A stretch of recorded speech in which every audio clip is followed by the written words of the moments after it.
नमस्कार। इशारों इशारों में आपका स्वागत है। मैं हूं संकेत उपाध्याय। तो बाबा रामदेव को लेकर के हमने काफ़ी सारे कार्यक्रम किए हैं। यहाँ पर इशारों इशारों में भी उस पर हमने कई कार्यक्रम किए हैं, टीवी पर कई कार्यक्रम किए हैं और बाबा रामदेव तक हमने पहुँचने की भी कोशिश की कि आप जो हमारे सवाल हैं उन सवालों के आप जवाब दे दीजिए। तो बाबा बताया जाता है थोड़ा बिजी हैं। अब ये सवाल कठिन हैं, इस वजह से बिज़ी हैं या वाकई बिज़ी हैं? बड़े आदमी तो हैं ही भाई, बिज़ी होंगे। तो हमने सोचा कि क्योंकि उनसे इंटरव्यू नहीं हो पा रहा है तो इस कार्यक्रम के माध्यम से हमने ये 10 सवाल बनाए हैं। ये 10 सवाल मैं उनके सामने रख देता हूँ। बाबा को अगर पसंद आए, इच्छा हो तो इन 10 सवालों के जवाब दे दें, क्योंकि प्रायोजित इंटरव्यू तो नहीं कर पाएंगे हम लोग।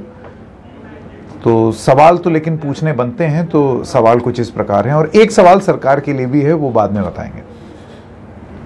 तो बाबा रामदेव के लिए सवाल नंबर 1, उन्होंने जिस तरीके की भाषा का प्रयोग किया है एलोपैथी के खिलाफ, क्या ये मान लिया जाए कि बाबा रामदेव ने एक किस्म की टूल किट खोल दी है एलोपैथी के खिलाफ? उनके पास एक टूल किट है जिसमें एलोपैथी को बदनाम करना और किस तरीके से किया जाए उसकी योजना है। क्योंकि ये सुनियोजित है, एक बयान नहीं है, कई सारे बयान हैं जो कि उनके आते जा रहे हैं, चिट्ठियां लिख रहे हैं, दुनिया जहां की चीजें। तो ये है सवाल नंबर 1। सवाल नंबर 2, उनका एक वीडियो है जिसमें वो बार बार डॉक्टरों के लिए टर टर टर इस किस्म की भाषा का प्रयोग कर रहे हैं। तो क्या हम ये माने कि ये बाबा रामदेव ने डॉक्टरों की बेइज्जती की है? उन डॉक्टरों को जिनको प्रधानमंत्री कोविड वॉरियर बुलाते हैं, देश कोविड वॉरियर बुलाता है, देश उनके साथ खड़ा होता है, उनको टर टर टर करके और ये बोलना कि वो अपने आप को नहीं बचा पाए, ये उन कोविड योद्धाओं की बेइज्जती है। सवाल नंबर 2।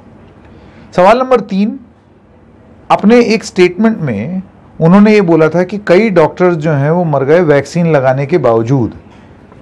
तो क्या उनके खिलाफ कार्रवाई नहीं हो जानी चाहिए वैक्सीन हेजिटेंसी पैदा करने के लिए?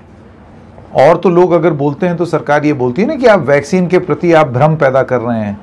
तो इस केस में तो आपको कैमरे पे दिख रहा है, तो उनके खिलाफ कार्रवाई सरकार करेगी या उनके खिलाफ कार्रवाई होनी चाहिए बाबा रामदेव के खिलाफ?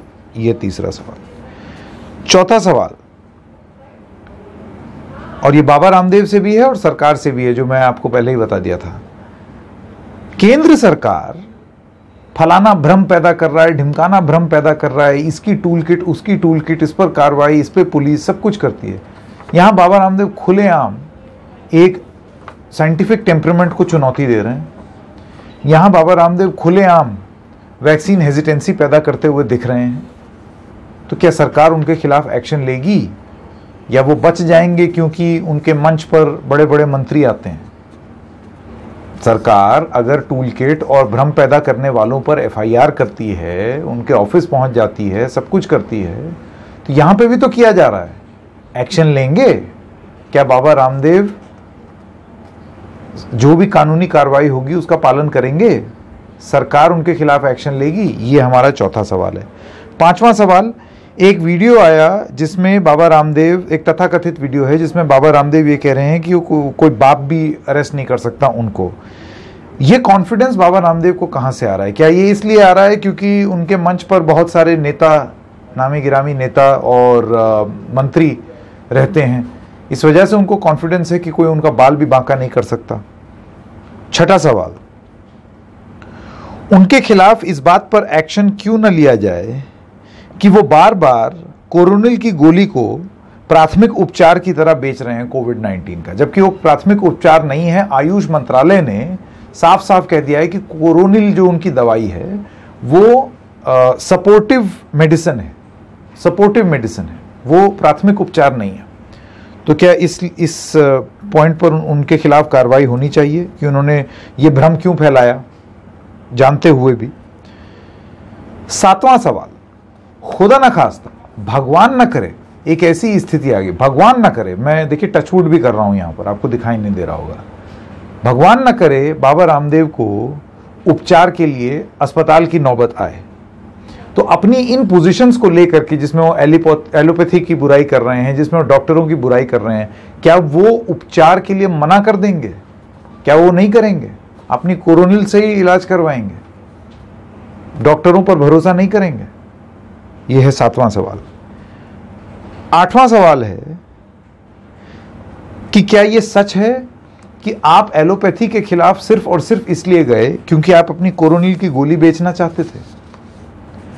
9वां सवाल, क्या यह फैक्ट नहीं है कि पतंजलि की जो प्रॉफिट हैं वो 2017 में करीब 1101 करोड़ रुपए नेट प्रॉफिट था, वो घट के 2019-20 में 240 करोड़ के आसपास हो गए। बिजनेस स्टैंडर्ड की रिपोर्ट है, मैं अपने से नहीं बना रहा हूं, बिजनेस स्टैंडर्ड की रिपोर्ट है।